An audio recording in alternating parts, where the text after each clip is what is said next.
Salut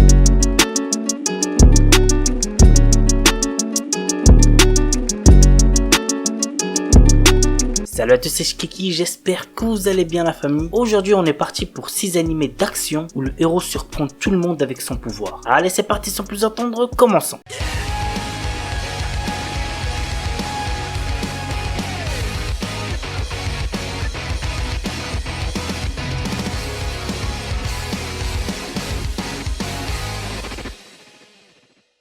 Sabikui Bisco. Dans un Japon dévasté par la rouille, Bisco Akaboshi, notre héros, est membre du clan des gardiens des champignons. Il se lance un jour dans un voyage afin de trouver le Rust Eating, un champignon miraculeux qui permettrait de détruire la rouille. Il pourra alors sauver son professeur qui est mourant. Sur la route, il fera la rencontre de Miro Nekoyanagi, un jeune médecin qui est lui aussi à la recherche d'un remède pour guérir sa sœur. L'anime a pour genre action, aventure, comédie, drame, fantasy, mystère, shonen et pour thème combat, maladie, post-apocalyptique.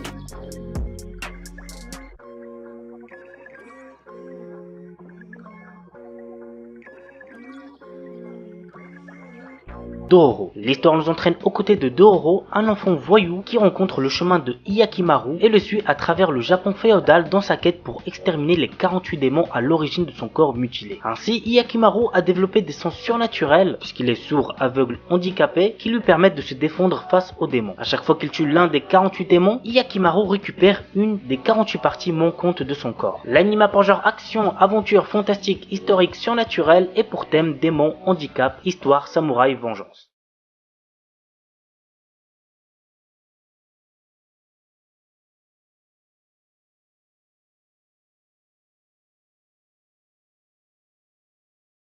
Vinland Saga. Les refs, foncez voir cet animé si ce n'est pas déjà fait, c'est une masterclass. Voici l'histoire. À la fin du millénaire, la puissante mais cruelle tribu des Vikings envahit le monde. Thorfinn, notre héros, le fils d'un illustre guerrier qui a vécu son enfance sur le champ de bataille, se met à la recherche d'une terre de rêve nommée Vinland. L'anime a pour genre action, aventure, drame, historique, seinen et pour thème combat, guerre, histoire, vengeance. Il est déconseillé au moins de 18 ans puisqu'il contient de la nudité plus de la violence. Owari no Seraph. Alors je me suis rendu compte récemment que je n'avais encore jamais présenté Owari no Seraph alors que c'est un superbe animé que j'ai kiffé, donc c'est parti pour la présentation. Un étrange virus est sur Terre et a tué tous les êtres humains infectés âgés de plus de 13 ans. Par la même occasion, les vampires ont envahi le monde et asservi l'humanité. Hyakua Yushiro, qui, vous l'aurez deviné notre héros, est un jeune garçon qui vit avec le reste des enfants de son orphelinat. Ils sont néanmoins traités comme du bétail par les vampires. Malgré sa captivité, Yushiro a de grandes ambitions. En effet, il rêve d'anéantir tous les vampires présents sur Terre. L'anime a pour genre action, drame, fantastique, shonen, surnaturel et pour thème démons, famille, post-apocalyptique, vampires.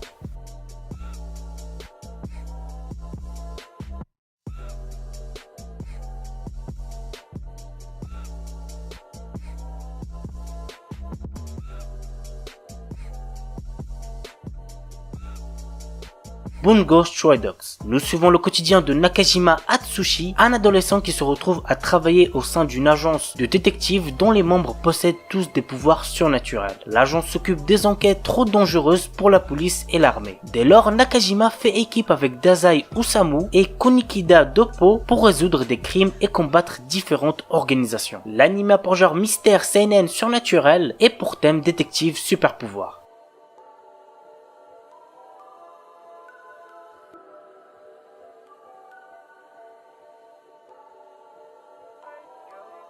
Mob Psycho 100. Shigeo Kageyama, surnommé Mob, est un lycéen de tout ce qu'il y a de plus ordinaire. Pourtant, il possède de puissants pouvoirs psychiques, mais il préfère rester discret afin d'avoir une vie la plus normale possible. De plus, il comprend en grandissant que ce pouvoir peut être dangereux et qu'il augmente en même temps que sa charge émotionnelle. La saison 1, j'ai kiffé. La saison 2, j'ai encore plus kiffé. Franchement, si vous n'avez toujours pas vu cet animé, go la famille. L'anime a pour genre action, comédie, romance, school life surnaturel et pour thème combat, école, super pouvoir.